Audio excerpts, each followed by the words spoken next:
Alrighty guys, welcome back to the Garden Tractor Geek YouTube channel, and as promised, commented on that one video that went semi viral, that I was going to do more chainsaw stuff. So here we are. You might say, oh, another MS170. This isn't the same one, but it is another one. And I'm not even sure if it's an MS170, which we'll get into in a minute. So, there's a backstory to this chainsaw. So, I do enjoy making engines run. I'm not making money off of it, really. Whatever money I do make off, I just blow on getting another chainsaw or mower or whatever. And so I genuinely enjoy doing this. So I frequent my local small engine shop. It's where this tractor came from and where that snowblower came from, that hood. And I go into a barn they have that's full of parts chainsaws. I've been pretty good at finding chainsaws in there that just need minor work. So I was in there a couple weeks ago. I didn't see anything. And I've been specifically looking for an MS170, MS180. I do a lot of small work around the house and on some of my neighbors that need help. I'm not cutting down big trees. I'm pretty much 99% of the time limbing. And why have a 13-pound chainsaw for limbing? It's not horrible, but when you can have I think this thing's like 9 pounds, a 9-pound chainsaw that's stupid light, it's kind of common sense, especially when you can get one for the right price.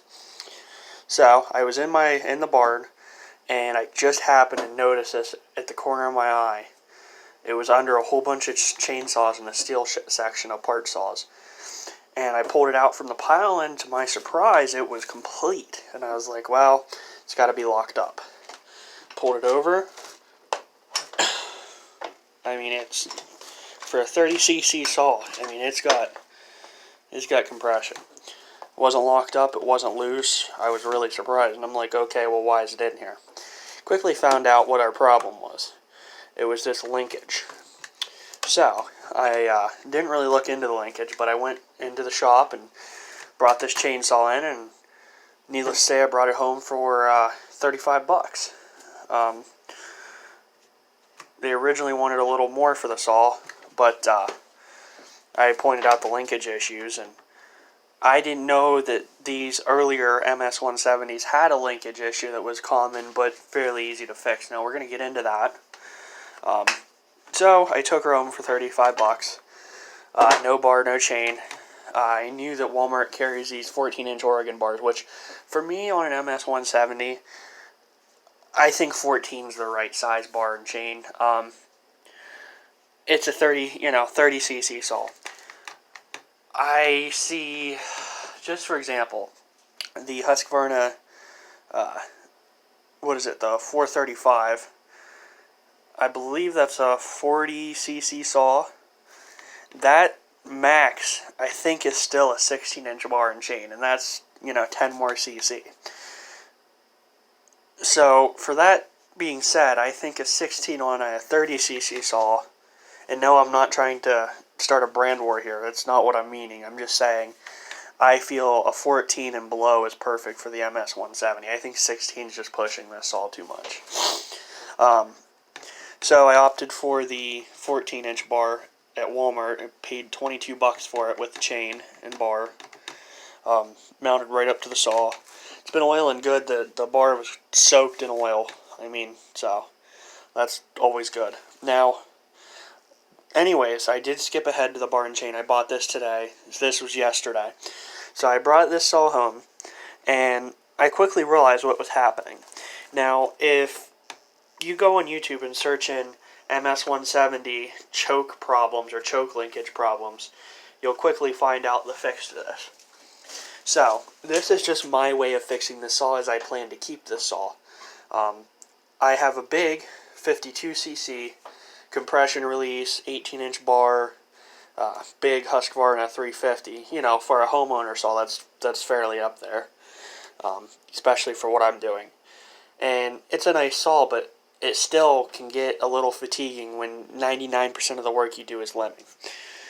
So I brought this saw home and realized that this piece was popping out. Now, what I saw on YouTube is this piece right here, which, if my camera wants to focus, you can see is very rounded down now. So what I did is I took, they showed a file, I took a really aggressive grit sandpaper to it, and I rounded that edge off where that piece goes.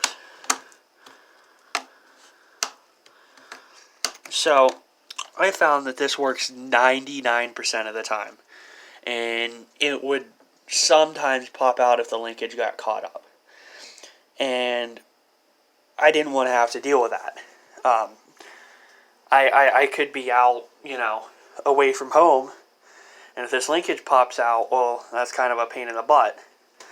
So what my decision was, well, it's my saw, I want to keep it, so I put this zip tie here. It just threads through here. It's not hurting anything. It's just on the case itself. It's not overly tight. I mean, there's still a good bit of play. I don't know if I can really show you guys. It's hard to, but you can see right there. There's still a good bit of slack in it, but it's just enough to hold that piece in. Really, all it is an extra sense of security. Like I said, it works great now. I'll show you. I mean, I'm having absolutely no problems with it. So, that's really cool. Actually, the saw was fairly clean when I opened it up. I haven't replaced the spark plug or air filter or anything like that. I would like to at least replace the spark plug. Eventually get to the air filter. It's not incredibly dirty, but yeah. So basically, for 35 bucks, all this chainsaw needed was a zip tie. And not every deal is like that. I'm going to tell you that right now. And I had absolutely no idea what I was getting into when I bought this chainsaw. Fortunately enough, I got lucky on this saw, and it's going to stick around for quite a while. Like I said, I got this bar and chain for 22 bucks. So in theory, I'm roughly $50 into this saw. A new MS170, they were on sale, they're no longer, is $180. So I'd say I made out pretty good, considering. Got a pretty good, reliable saw. You can't really go wrong with these as far as a low-end homeowner saw is concerned. The only other low-grade homeowner saw I would go with would be a Echo. They seem to be pretty reliable. I'm not a fan of the Husqvarna homeowner saws. Now I do like their ranch and farm saws and up. Just not a fan of their baseline homeowner saw line. I like the Stihl. I like the Echo. Don't hate Husqvarna though. Like I said, my big saw is a Husqvarna. But yeah. So anyways, I hope you guys enjoyed this video.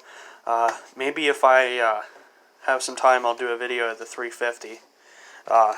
That has a whole story behind it all in itself. So please like, subscribe, and check out my other videos, and hope you enjoyed. I'll have more chainsaw content to you, and have a good day.